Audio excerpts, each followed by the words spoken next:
윤석열 검찰총장이 추미애 장관을 최후 통첩해 자신은 수사지휘에서 빠지는 독립적 수사본부 구성 방안을 제시했습니다.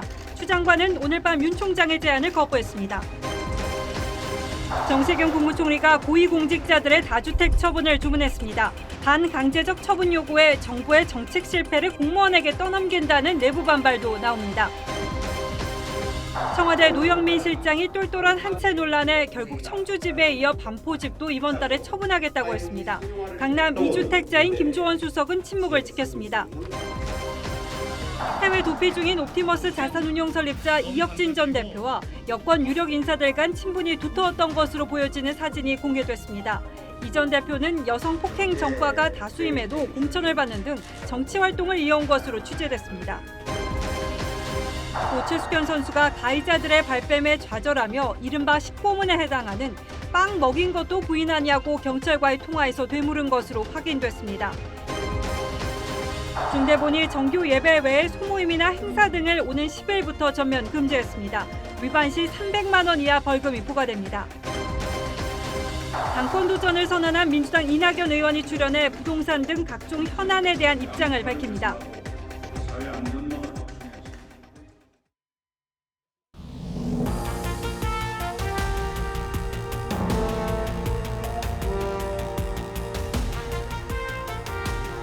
여러분 안녕하십니까? 뉴스9의 신동욱입니다. 추미애 법무장관과 윤석열 검찰총장의 갈등이 그야말로 점입가경입니다.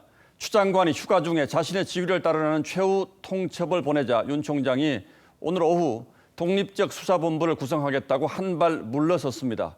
그러자 추 장관이 즉각 다시 그건 지시를 따르는 거라고 볼 수 없다며 반박했습니다.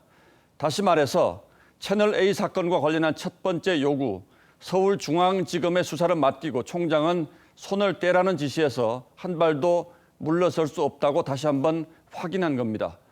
이렇게 되면 윤 총장의 퇴로는 사실상 다 막힌 셈이고 사퇴하느냐 버티느냐의 기로에 서게 됐습니다. 최민식 기자가 긴박했던 오늘 하루를 먼저 정리하겠습니다. 추미애 장관은 오늘 아침 SNS에 산사에서 찍은 사진 한 장을 올렸습니다. 그러면서 바른 길을 두고 돌아가지 않겠다고 썼습니다. 잠시 뒤 법무부는 내일 오전 10시까지 수사지휘에 대한 답을 하라고 윤 총장을 공개 압박했습니다. 윤 총장은 저녁 6시쯤 응답했습니다. 대검찰청은 채널A 관련 전체 사건의 진상이 명확하게 규명될 수 있도록 서울고검 검사장에게 독립적 수사본부를 구성해 수사 결과만 검찰총장에게 보고하는 방식을 건의했다고 밝혔습니다. 현재 채널A 사건을 수사 중인 서울중앙지검 형사일부 수사팀은 서울고검 검사장 산하의 독립수사본부 소속으로 배치하겠다고 했습니다. 대검찰청은 법무부 장관의 지휘를 존중하고 검찰 안팎의 의견을 고려했다고 배경을 설명했습니다. 추 장관의 반응은 1시간 50분 뒤에 나왔습니다. 총장의 건의사항은 사실상 수사팀의 교체와 변경을 포함하고 있으므로 장관의 지시를 이행하는 것이라 볼 수 없다고 했습니다. 총장 건의사항을 받을 수 없다는 의미입니다. 추미애 장관은 내일 10시까지 기다리는 입장인 건 변치 않았다고 해 윤 총장에게 다시 공을 넘겼습니다. TV조선 최민식입니다. 예, 최민식 기자도 전한 것처럼 조금 전 기자들에게 전달된 법무부의 입장은 아주 간단합니다. 그대로 읽어드리면 총장의 건의사항은 사실상 수사팀의 교체 변경을 포함하고 있으므로 장관의 지시를 이행한 것이라 볼 수 없음입니다. 이게 뭘 뜻하는지 취재기자 연결해서 자세히 물어보도록 하겠습니다. 자, 이채연 기자. 네, 법무부에 나와 있습니다. 자, 대검의 독립적 수사본부 구성 발표가 나오자마자 법무부가 2시간도 안 돼서 바로 이런 입장을 낸 거죠. 네, 그렇습니다. 추미애 장관이 기자들에게 보낸 입장문을 통해 윤 총장의 제안을 단칼에 거절했습니다. 사실상 수사팀 교체나 변경을 포함하고 있기 때문에 장관 지시에 반한다는 겁니다. 윤 총장이 수사 결과를 보고만 받겠다면서 추 장관의 지휘를 수용하는 모양새를 취했지만 서울고검장 중심으로 수사본부를 꾸리자고 하는 건 이성윤 지검장 배제를 제안했다, 이렇게 판단한 것으로 보입니다. 자, 이렇게 되면 더 이상 타협의 여지는 없는 겁니까? 아니면 추 장관이 당초 내일 오전 10시까지 기다리겠다고 한 이 약속, 그건 유효한 겁니까? 네, 일단 추 장관이 내일 오전 10시까지 윤 총장의 입장을 다시 기다리겠다고 한 만큼 내일 오전까지는 좀 기다려봐야 할 것 같습니다. 만약 추 장관이 만족할 만한 대답이 나오지 않으면 지시 불이행으로 받아들이면서 자신이 가진 최종 권한인 감찰권을 행사할 가능성이 높다는 분석이 나옵니다. 일단 문재인 대통령에게 윤 총장 해임 건의를 하는 방안도 있지만 추 장관 측은 장관 본인이 직접 해결하겠다는 의지가 강하다고 했는데요. 감찰권을 행사하면 윤 총장의 직무는 정지가 되고 구본선 대검 차장검사가 직무를 대행하게 됩니다. 초유의 사태가 벌어지는 셈인데요. 사실상 사퇴 압박으로 해석할 수 있습니다.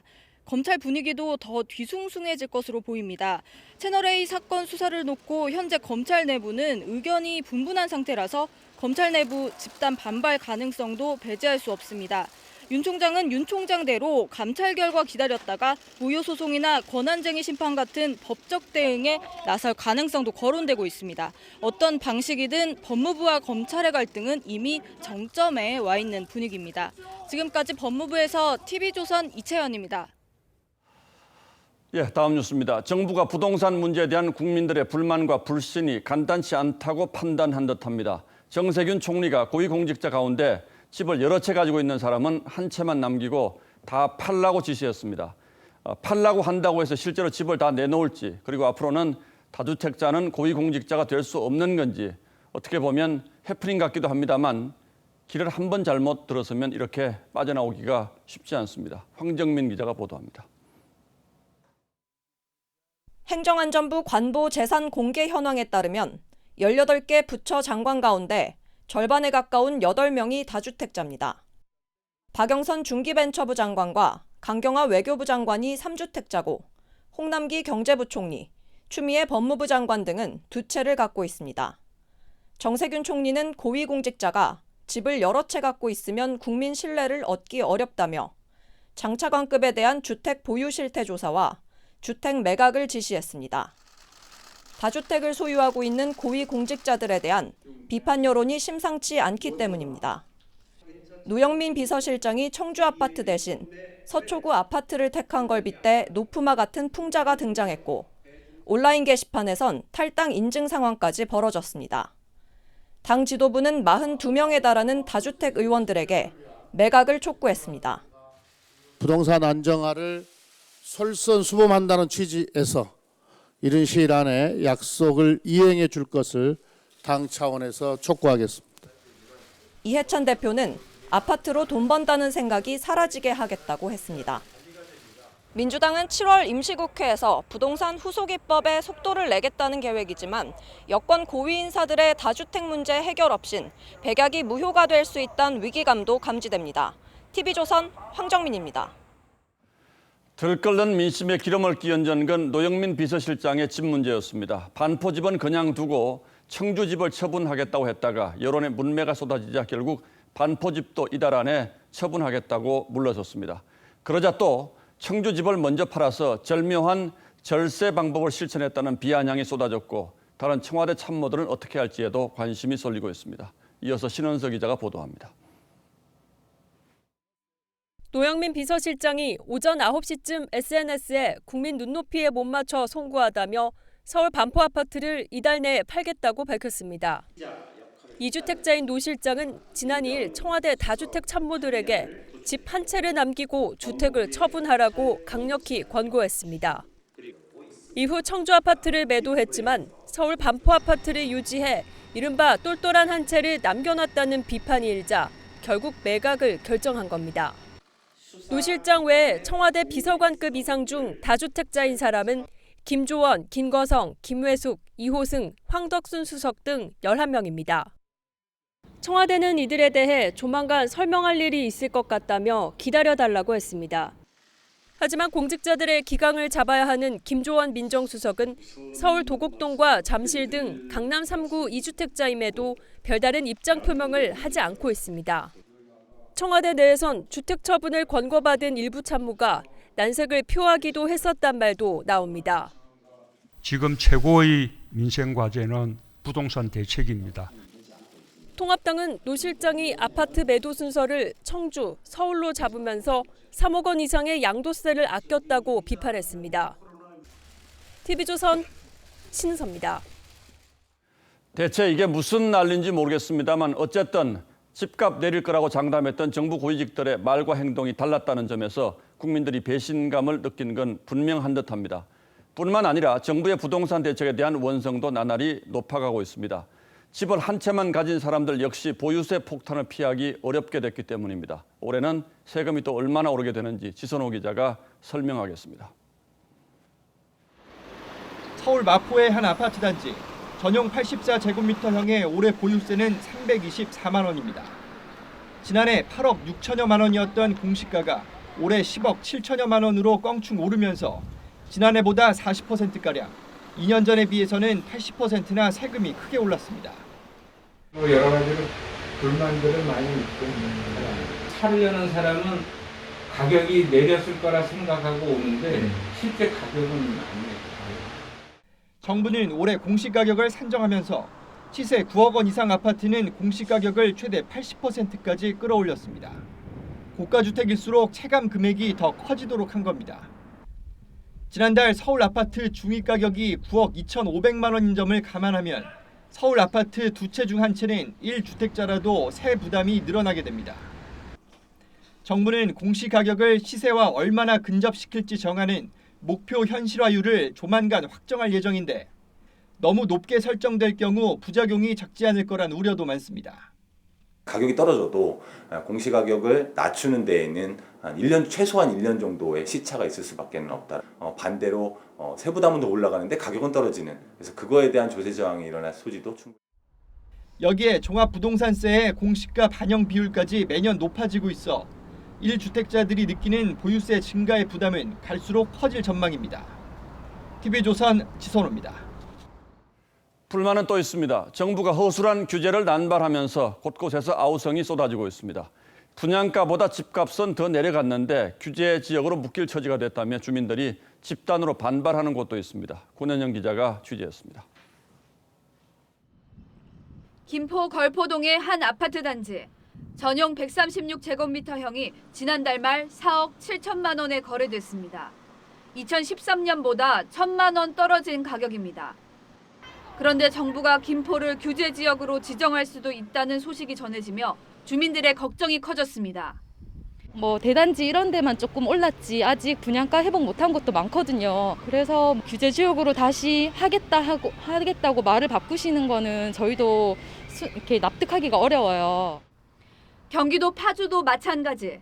운정 신도시 일부 지역을 제외하면 거래 자체가 없습니다. 김포 파주는 최근 6.17 대책의 풍선 효과로 가격이 오름세를 타고 있지만 가격 상승률은 전국 평균보다 낮습니다.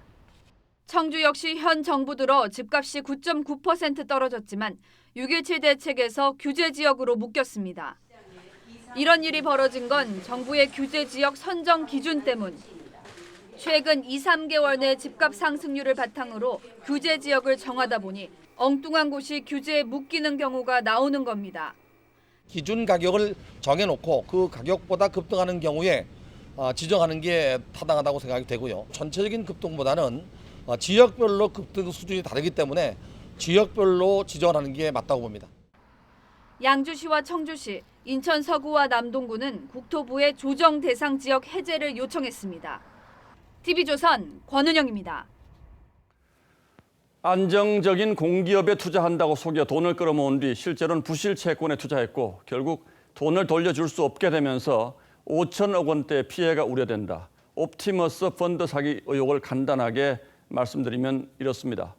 그런데 이 핵심 인물인 이혁진 전 대표가 여권 인사들과 오랜 기간 친분을 과시해온 것으로 드러나면서 논란이 커지고 있습니다. 이 전 대표의 행적을 짐작할 수 있는 과거 모습들을 살펴보면 왜 이렇게 논란이 커지고 있는지 쉽게 이해할 수 있습니다. 이태희 기자가 설명하겠습니다. 심판해야 정의가 승리합니다. 2012년 19대 총선을 앞두고 열린 민주통합당 한 행사에 참석한 이혁진 전 대표 모습입니다. 이 전 대표는 당시 총선에서 서울 서초갑에 전략 공천됐고 같은 해 열린 대선에선 문재인 캠프 금융정책 특보로 활동했습니다. 이 전 대표의 블로그엔 현 여권 인사들과 찍은 사진이 여럿 올라와 있습니다. 문재인 대선 후보와 웃으며 귓속말을 나누고 고 노무현 전 대통령 장남 노건호 씨, 이해찬 민주당 대표, 방송인 김어준 씨 등과 함께 찍은 사진도 올렸습니다. 조국 전 법무부 장관과 웃고 있는 사진도 있습니다. 이 전 대표는 2006년 남북경제문화협력재단에서 임종석 특보, 송영길 우상호 의원과 함께 활동하기도 했습니다. 통합당은 여권 인사와의 관계를 의심하고 있습니다.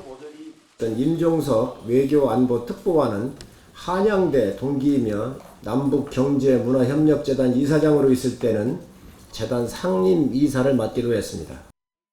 민주당은 이 전 대표가 낙선 이후 민주당과 거의 연을 끊은 것으로 알고 있다고 선을 그었습니다. TV조선 이태희입니다. 저희 취재진은 이 전 대표가 관련된 재판 기록도 꼼꼼히 살펴봤습니다. 그런데 이 전 대표가 민주당에서 활동하던 기간 내내 부인과 20대 여성 등의 상해를 입힌 혐의로 검찰과 법원을 들락거린 것으로 확인됐습니다. 한성훈 기자의 단독 보도입니다. 이혁진 전 대표는 2012년 4월 19대 총선에서 민주통합당 후보로 출마했습니다. 아내를 흉기로 협박한 혐의로 대법원에서 벌금 500만 원형을 받은 지 2달 뒤였습니다. 같은 해 대선 때 문재인 민주당 대통령 후보의 정책 특보를 할 때도 20살 가까이 많은 선거운동원을 폭행해 재판에 넘겨졌습니다. 이듬해 4월에는 양육비와 관련해 전 부인까지 폭행하는 사건도 있었습니다.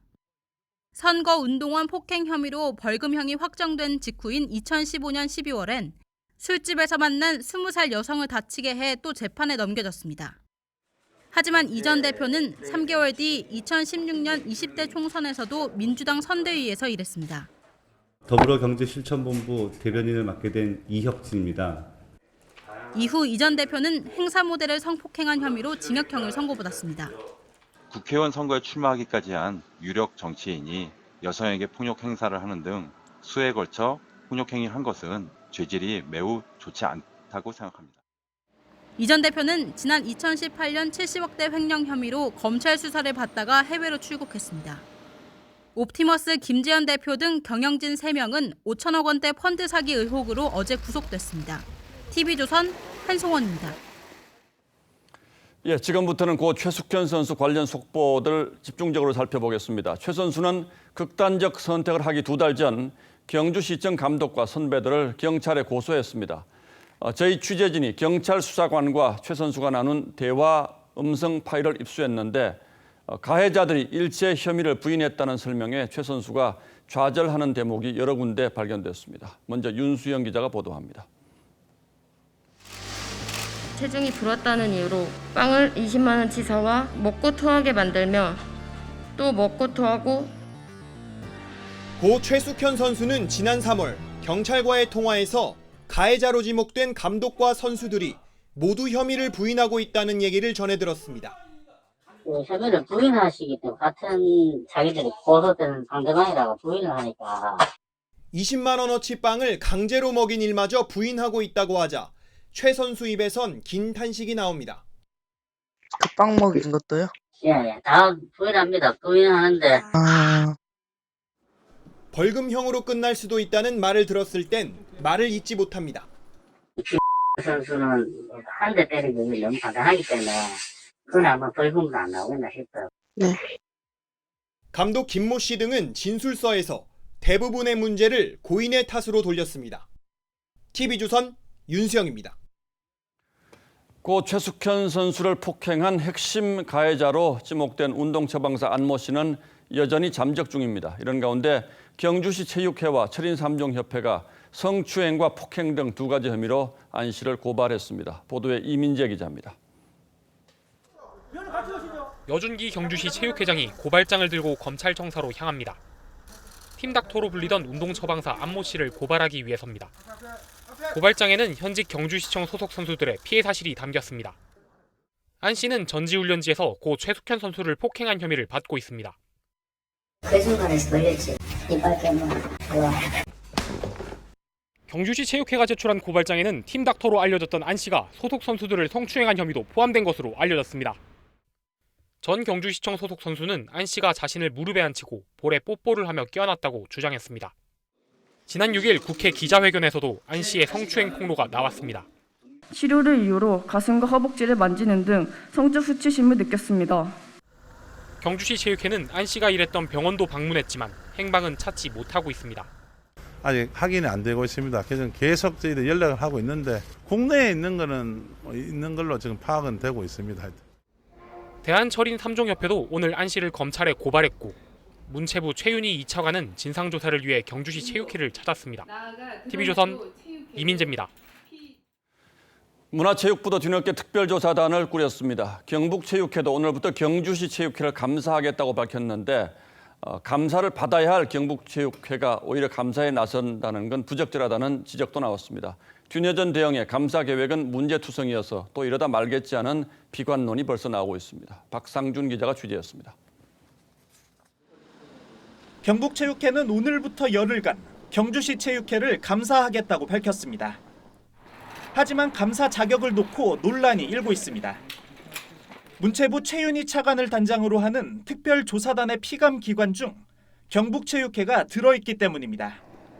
경북체육회는 지난 2018년 이른바 컬링 팀킴 사건으로 체육계를 시끄럽게 했던 단체입니다.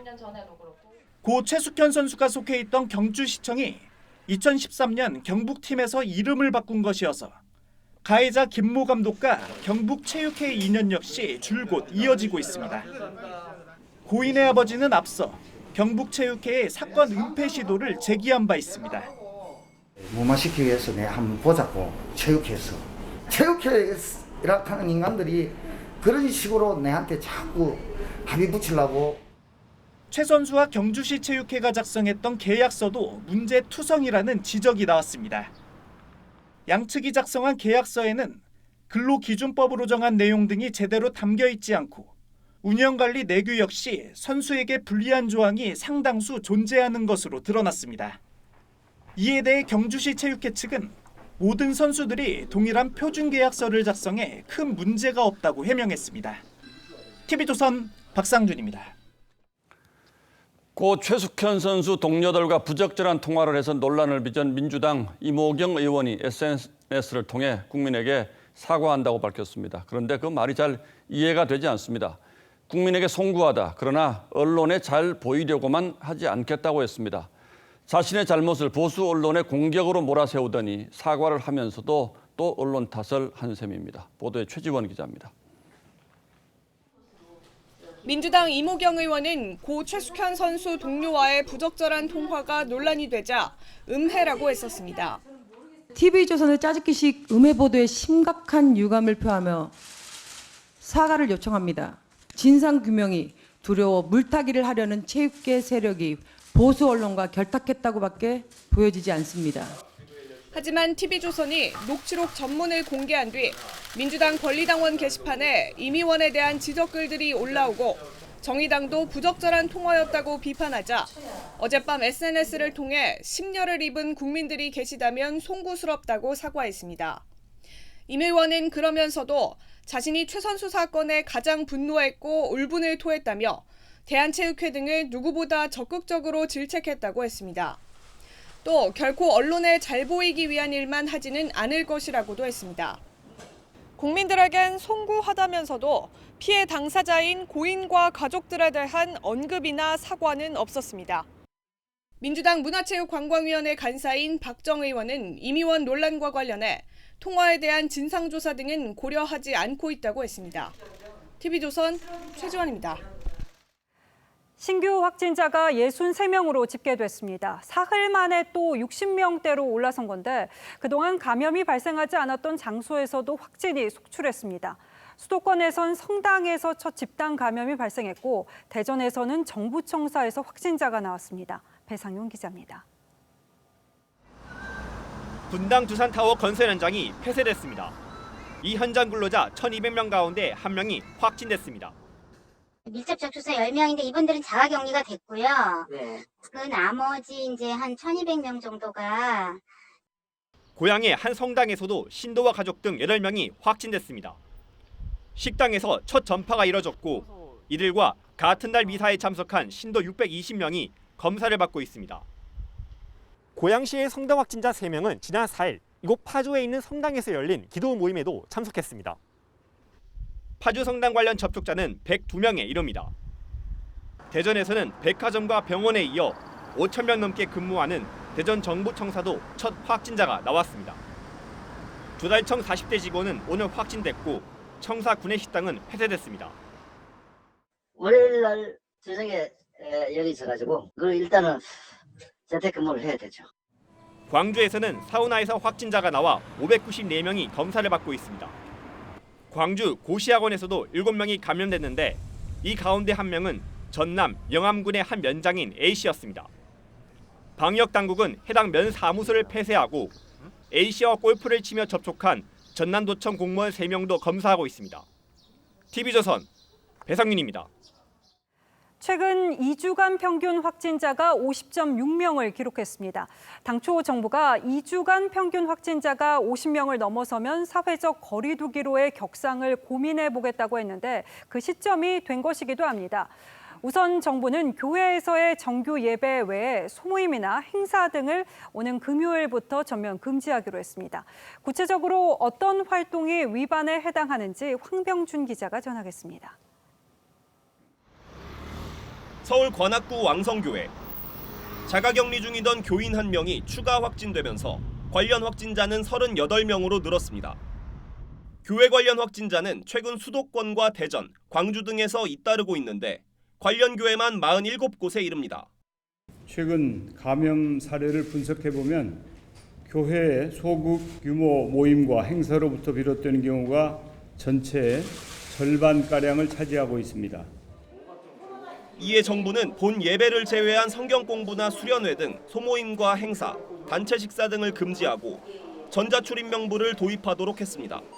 핵심 방역 수칙을 위반하는 경우에 종사자와 이용자 모두에게 벌금을 부과할 수 있으며 집합 금지 조치를 통해 교회 운영이 일시 중단될 수도 있습니다.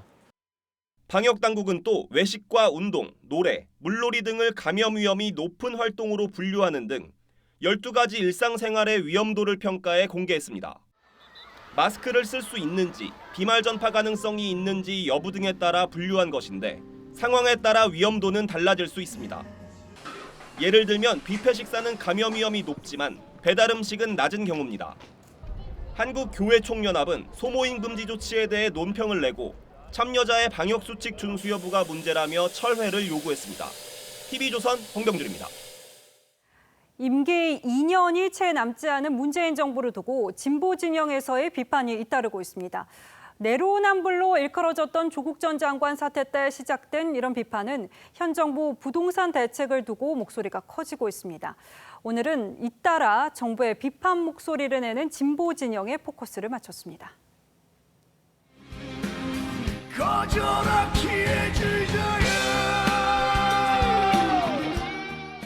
진보 진영 내 기회주의자를 비판한 안치환 씨의 신곡은 여권을 흔들었죠. 그 내부를 울리는 성찰의 죽비 소리 아니냐 이런 느낌이라서. 진보 진영 내부에서 자성의 소리가 터져나온 계기는 조국 사태였습니다.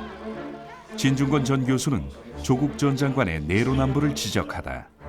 자기들 자식 잘못한 게 없고 그 기준 자체가 잘못된 것이다. 꼬리가 개를 흔든다라고 할까요? 이제는 친문 세력의 이중성을 앞장서 지적합니다. 대표적 진보학자인 강준만 교수도 총선 직전 조국 사퇴에도 문재인 대통령은 아무런 사과를 하지 않았다며 최소한의 상도덕을 지키지 않은 것이라 비판했습니다. 부동산 정책은 진보 세력의 균열을 가속화시키고 있습니다. 참여연대는 실패한 정책이라고 평가했죠. 그렇게 여러 번 냈는데도 이 지경이다라고 하면 저희는 그런 것을 정책 실패라고 합니다. 비주류의 대변자를 자처했던 이들이 알고 보니 다주택자들이었다는 사실이 서민들의 상실감을 키웠습니다. 더불어민주당은 대체 무슨 당이냐? 부동산 투기 조장당. 노무현 정부에서 홍보수석을 지낸 조기숙 교수도 현 정부의 부동산 정책에 대해 대통령이 잘못된 신화를 학습했다며 의지보다 중요한 건 전문성이라고 꼬집었습니다. 낙곰수 이후 진보 진영에서 가장 큰 목소리를 내온 김어준 씨. 미사일 발사하는 게 아니잖아요. 북한에서도 사실 관리 가능한 범주 내에서 행동하고 있다. 최승호 전 MBC 사장은 김어준 씨를 향해 취재를 하기보다 상상하고 추론해 음모를 펼친다고 지적했습니다.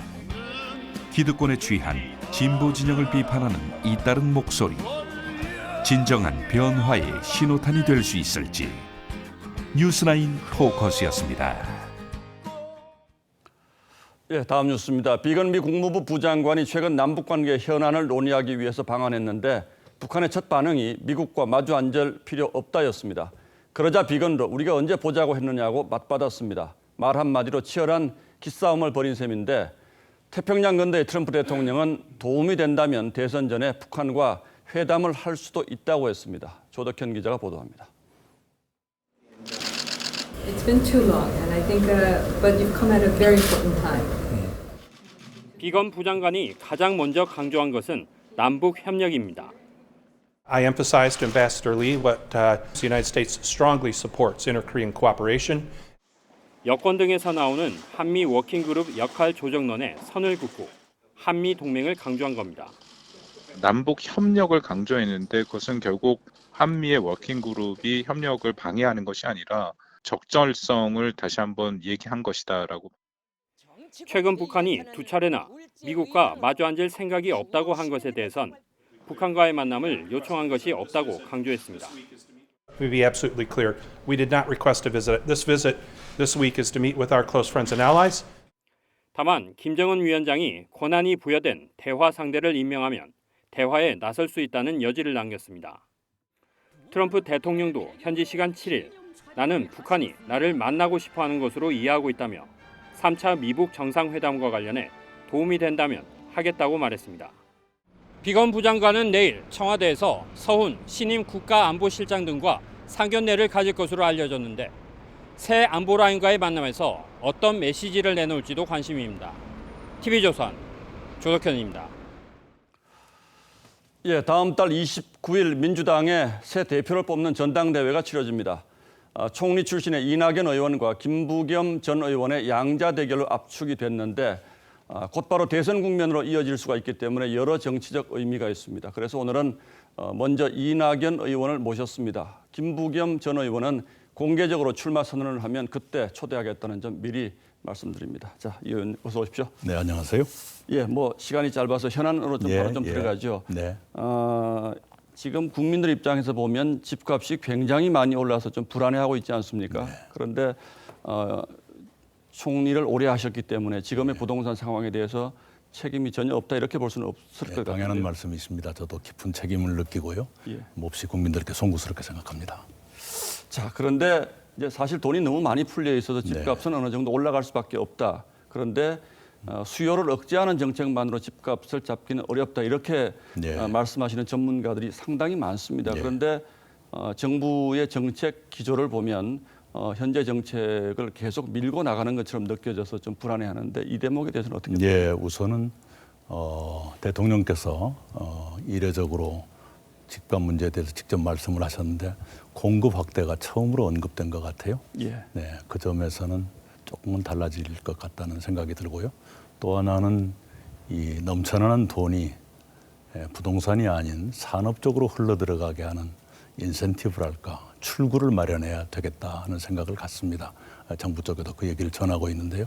그 돈이 예를 들면 앞으로 추진하게 될 한국판 뉴딜에 들어간다 그러면 뉴딜의 성공도 도울 것이고 집값 안정에도 도움이 될 것 아닌가. 단지 부동산의 기대 수익보다 더 높아야 돈이 그쪽으로 갈 텐데 얼마나 많은 인센티브와 기대 수익이 나와야 될까.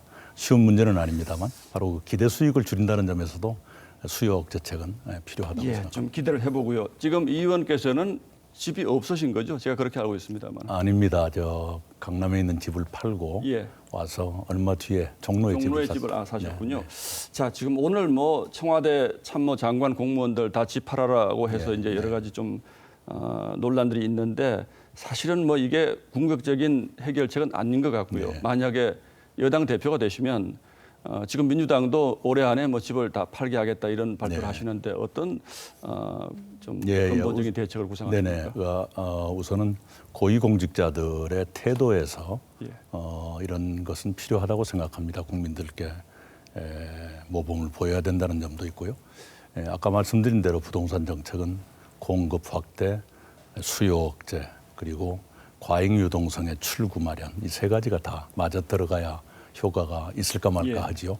그런 것을 좀 전체적으로 입체적으로 봤으면 좋겠다 이런 생각입니다. 그리고 수요 억제책도 이미 정부가 그런 생각을 갖고 있지만 실수요자나 생애 첫 주택 구입자, 청년층 또는 세입자들께 선의의 피해가 가지 않도록 하는 배려가 필요하다고 생각을 합니다. 여당으로서 공급 확대에 대한 생각도 좀 가지고 계시는군요, 그러니까. 네, 예를 들면 유유부지는 당연한 것입니다만 예.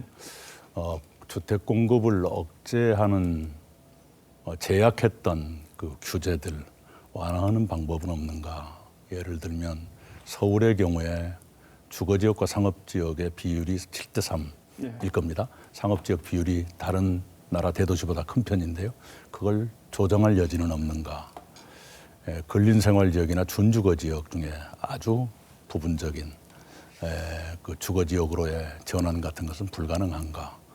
특히 역세권에 몇 군데 땅이 있는데요. 예. 그런 걸 활용하는 방법은 없는가? 예, 알겠습니다. 검토해야 한다고 생각합니다. 예, 좀 얘기를 좀 바꿔서요. 인천국제공항 정규직 사태가 최근에 있어서 우리 청년들이 아주 좌절감이 컸었는데 근본적으로 비정규직 제로라는 것은 너무 정치적 구호가 앞서갔다 이렇게 말씀하시는 분들이 많은데 어떻게 보십니까? 예, 그 정책 의지의 표현이었지요. 딱 그걸 문자 그대로 해석한다기보다는 그 방향으로 가야 한다는 것인데 근본적으로 노동의 양극화는 완화돼야 한다는 원칙에 대부분 동의하실 겁니다. 그리고 그런 의미에서 비정규직의 정규직화가 계속돼야 하고요. 동시에 청년들께 더 좋은 일자리를 많이 만들어드리고 공정한 기회가 더 넓어지도록 노력하는 건 당연한 일입니다. 다만 지금 현안으로 되어 있는 인천국제공항 문제는 굉장히 민감하고 복잡한 문제가 얽혀 있기 때문에 정치권에서는 지금 정부 또는 그 인천공항 노사 간의 대화가 3년 이상 지금 계속되고 있는데 그걸 좀 더 지켜보고 지원하는 것이 좋겠다. 함부로 개입하는 것보다는 지원하는 것이 좋겠다. 이런 생각합니다. 예, 알겠습니다. 오늘 뭐 법무부 장관하고 검찰총장의 난타전이 또 굉장히 치열했는데 여권에서 사실상 윤석열 총장을 공개적으로 사퇴해라 이렇게 좀 주장하는 분들 여러 분 계시는데 적절하다고 보십니까? 적절치 않다고 생각합니다. 네, 그리고 어떤 점에서 그렇습니까? 그것은 법적으로 지금 임기가 보장되어 있고요. 그리고 이번 문제는 이번 문제대로 푸는 것이 좋다고 생각합니다. 특정 사안에 대한 장관의 수사지휘권 발동인데요. 그런데 합법적인 것이라면 총장이 받아들이는 것이 옳고요. 그렇게 해서 이 국면이 정리되는 것이 옳겠다 이렇게 생각합니다. 예, 좀 본론이 늦었습니다만 이제 대표 경선에 지금 출마를 하신 거지 않습니까? 지금 김부겸 전 의원은 임기를 본인은 다 채우겠다 이렇게 말씀을 하시고 우리 이 의원께서는 그 부분에 대해서는 조금 답변을 유보하시는데 일각에서는 그렇다면 김부겸 대표의 이낙연 대선 주자 이게 좀 모양새가 더 낫지 않느냐 이런 말씀을 하시는 분도 있는데 굳이 대표 경선에 나서신 이유랄까요? 뭘까요? 예, 여러 가지 고민을 했습니다. 그러나 최종적으로 제가 떨칠 수 없었던 고민은 국가적 위기에서 그것을 외면하고 지나갈 수 있을까? 눈앞의 위기를 피해서 다른 일을 한다는 것이 온당한 일일까? 그 고민을 떨칠 수가 없었습니다. 그래서 당도 저도 최선을 다해서 이 위기에 대처하는 것이 옳겠다. 그런 판단이었습니다. 이 부분은 이제 대선 도전과는 좀 다른 차원의 문제로 보시는 거죠. 예, 물론 뭐 원내대표 있습니다만 만약에 대표 되시면 지금 국회 상황이 굉장히 어려운데 야당에 좀 의석이 굉장히 많으시니까 좀 뭐 원구성 같은 데서 양보를 하신다거나 이러실 생각은 전혀 없으신가요? 우선은 전당대회가 8월 29일인데요. 그 이전에 정상화돼야죠. 네. 예, 알겠습니다. 자, 마지막으로 개인적인 질문 한 가지만 드리겠습니다. 뭐 저도 사실은 좀 언론계 선배시기도 하지만 과거에 굉장히 예리하시고 그런 민환 기자였던 걸로 저는 기억을 하는데 요즘 들어서는 좀 현안 문제에 대해서 좀 너무 두루뭉술이하다 이런 지적들 하세요. 어떻게? 뭐 몇 가지 이유가 있습니다. 무슨 제가 전략적으로 그러는 것은 아니고요. 우선은 다른 분들이 말씀했을 때와 제가 얘기했을 때 받아들이는 것이 좀 다릅니다.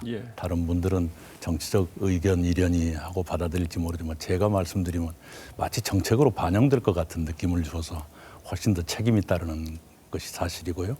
또 하나는 당과의 관계에서 제가 무슨 얘기를 해서 만약에 당의 입장보다 더 크게 보도되면 그건 당에 대한 도리가 아니라고 생각해서 조심스러웠죠. 특히 국난극복위원장을 맡으면서는 그쪽으로 관심을 모아야 되는데 제가 정치 현안에 대해서 말하는 것은 온당하지 않겠다 그런 판단이 있었습니다. 근데 조금 제가 자유로워졌기 때문에 이제는 좀 더 말씀을 드리겠습니다. 잘 알겠습니다. 뭐 궁금한 건 많습니다만 좀 시간이 좀 제약되어 있어서 오늘은 여기까지만 여쭤듣도록 하겠습니다. 자, 말씀 감사합니다. 감사합니다.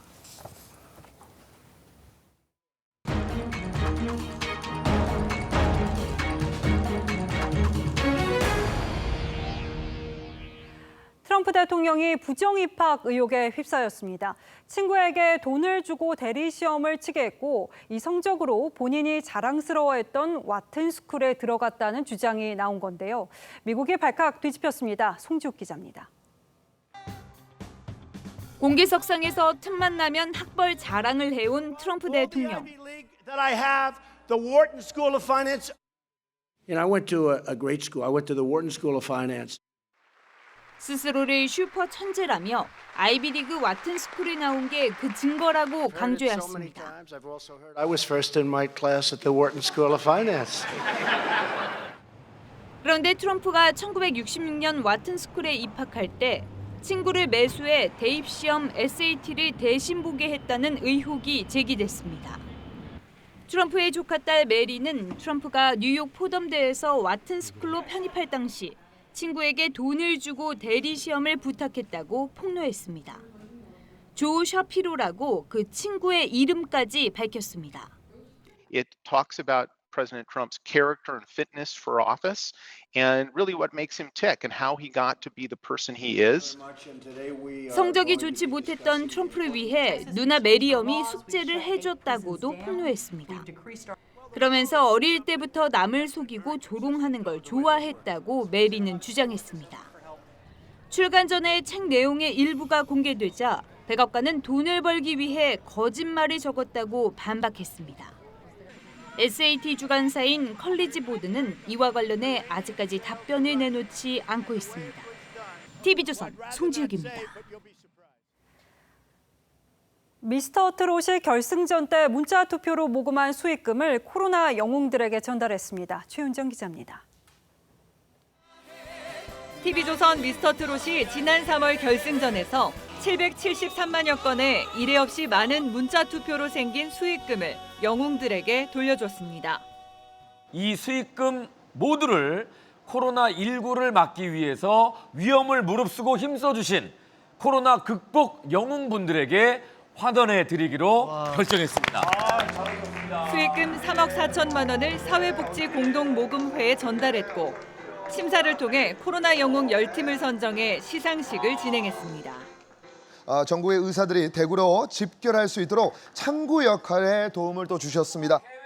해외 입국자들을 격리시설로 수송하는데 24시간 운영 지원해준 전국 전세버스 운송사업조합연합회, 지역 어르신을 찾아가 방역 소독하고 힘이 되어준 신곡노인종합복지관, 비상근무로 순직한 성주군청의 고 피제오 사무관과 완치 후 혈장을 기부한 예비 부부 등이 기부금과 상패를 전달받았습니다. 두 학생은 코로나19 확진자 수 등의 국내외 현황을 알 수 있는 코로나 나우 사이트를 개발을 했어요. 전국의 다양한 코로나19 영웅들에게 성금을 전달한 시상식은 내일 사랑의 콜센터를 통해 방송됩니다. TV조선 최윤정입니다.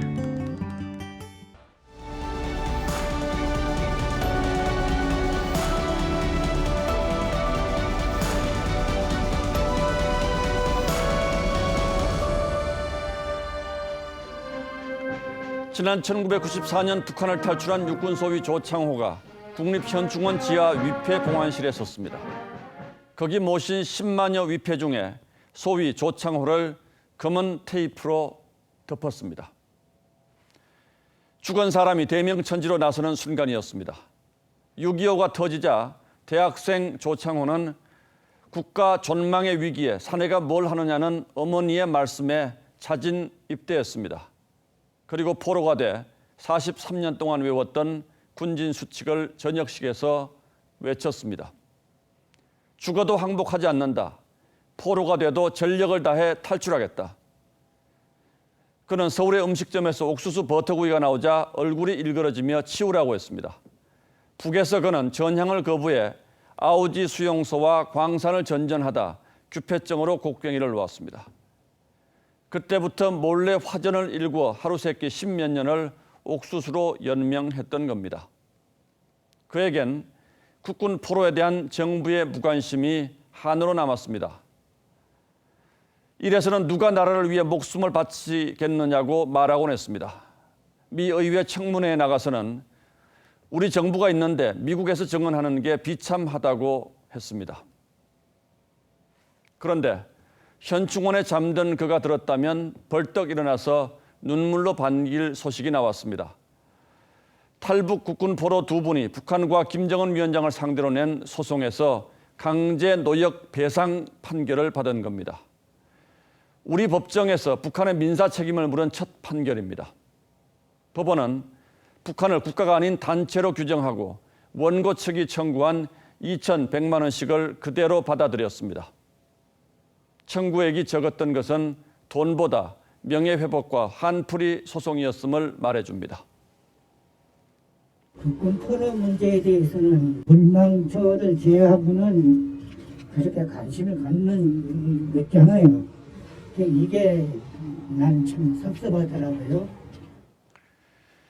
원고 측은 당장 배상을 받아낼 계획입니다. 법원에 공탁돼 있는 북한 방송 영상 저작권료를 겨냥하고 있어서 압류와 추심이 별 무리가 없을 거라고 합니다.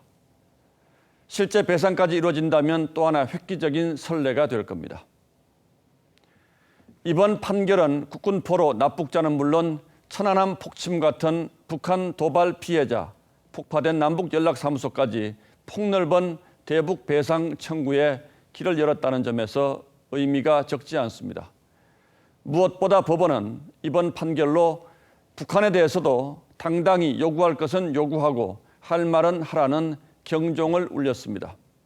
그런데 통일부는 법원의 판단을 존중한다는 지극히 건조한 반응을 냈을 뿐입니다. 과연 우리에게 국가란 무엇인가를 다시 한번 생각합니다. 7월 8일 앵커의 시선은 국가란 무엇인가였습니다.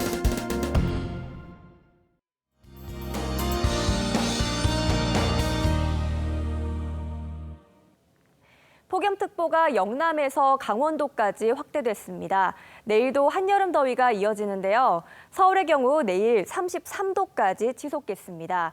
이렇게 날이 더워지면서 마스크 쓰는 게 여간 답답한 게 아닌데요. 그래도 꼭 잊지 않으셨으면 좋겠습니다. 내일 그 밖의 지역은 청주와 대전이 32도, 전주는 31도까지 오르겠고요. 오후에는 경기 동부와 강원 영서 지역에서 소나기가 내리겠습니다. 한편 제주도에서는 다시 장맛비가 내리겠습니다. 오후부터 내리기 시작해 이후에는 전남과 경상도로 확대되겠습니다. 특히 내일 밤부터 모레 오전 사이에 비가 한꺼번에 집중돼서 쏟아질 걸로 보이고요. 바람도 강하게 불겠습니다. 대비를 잘하셔야겠습니다. 모레는 비가 전국으로 확대되면서 더위가 조금은 꺾이겠습니다. 날씨였습니다. 수요일 뉴스9은 여기서 모두 마치겠습니다. 시청해주신 여러분 고맙습니다.